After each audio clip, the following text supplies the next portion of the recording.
I want you to picture a time when City Island, New York, a charming corner of the Bronx, almost became home to a groundbreaking transportation system, New York's very first monorail. You see, long before the subway dominated the city's transit story, this innovative railway promised to connect City Island to the mainland in record time. But this ambitious project, hailed as a marvel of modern engineering, met an unfortunate demise after a series of dramatic setbacks. And with that, the tale of the City Island monorail is little more than a footnote in New York's history, a forgotten chapter, overshadowed by the massive subway network. So what happened to this early 20th century dream, and why did it all fail so spectacularly? Join me to find out, as today we uncover the fascinating but turbulent story of City Island's ill-fated monorail. I'm your host Ryan Socash, and you're watching It's History.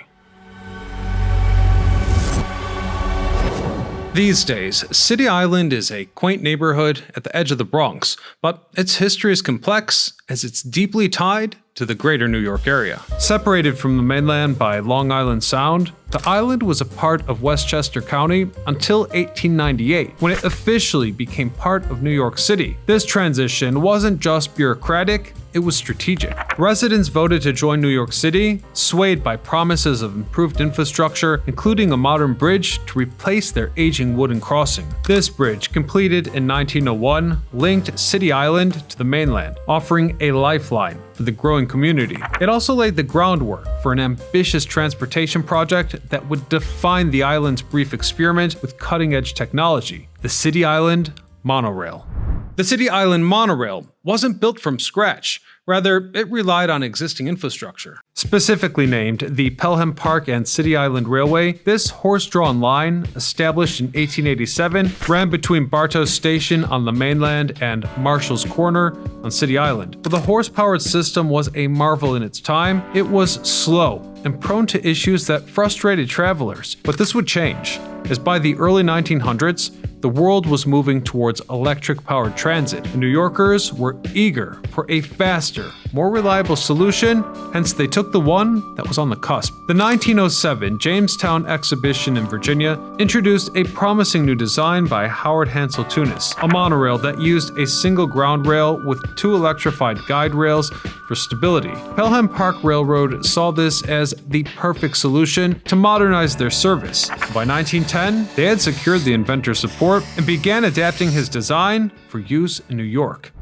In July of 1910, the City Island monorail debuted with high hopes. Nicknamed the Flying Lady, the sleek electric rail car promised to cut travel time between Barstow Station and City Island from 40 minutes to just 4. This was a game changer, especially for tourists eager to visit the City Island beaches and attractions. With its innovative design and impressive speed, the monorail seemed destined for success. And just when everything was looking so good, disaster struck on the very first day of operation. As the Flying Lady rounded the bend during its inaugural journey, the rail car tipped over, injuring dozens of passengers. Miraculously, there were no fatalities, but the incident dealt a severe blow to public confidence. Officials attributed the accident to unstable soil beneath the tracks, but the damage to the monorail's reputation had already been done.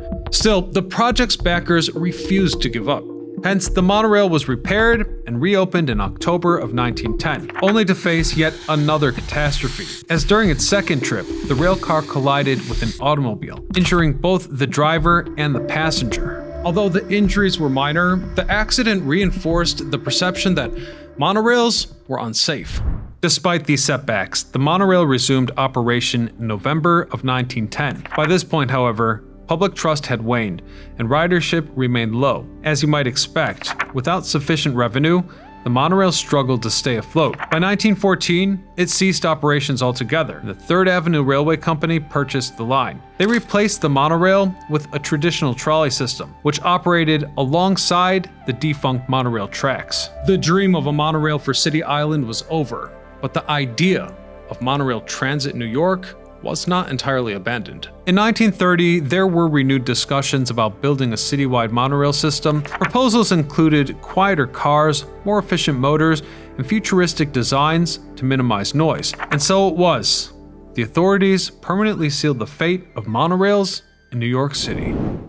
The story of City Island's monorail is a fascinating reminder of New York's ever-evolving relationship with transportation. Today, little remains of this ill-fated railway. However, the original Bartos station, abandoned since the 1930s, still stands in despair near Amtrak's Northeast Corridor tracks. City Island itself has become a quiet suburban enclave, known for its seafood restaurants and nautical charm. The locals cherish this unique identity, with clam diggers referring to those born on the island, and mussel suckers reserved for outsiders like us. Though monorails have not taken root in New York, the dream of advanced rail systems have occasionally resurfaced. For example, during Mario Cuomo's 1994 campaign, he proposed a high-speed maglev monorail for the city. However, the idea never moved beyond the campaign trail. As for the city itself, visitors today must rely on buses to reach this hidden gem of the Bronx. And though the monorail may be long gone, its legacy lingers as a reminder of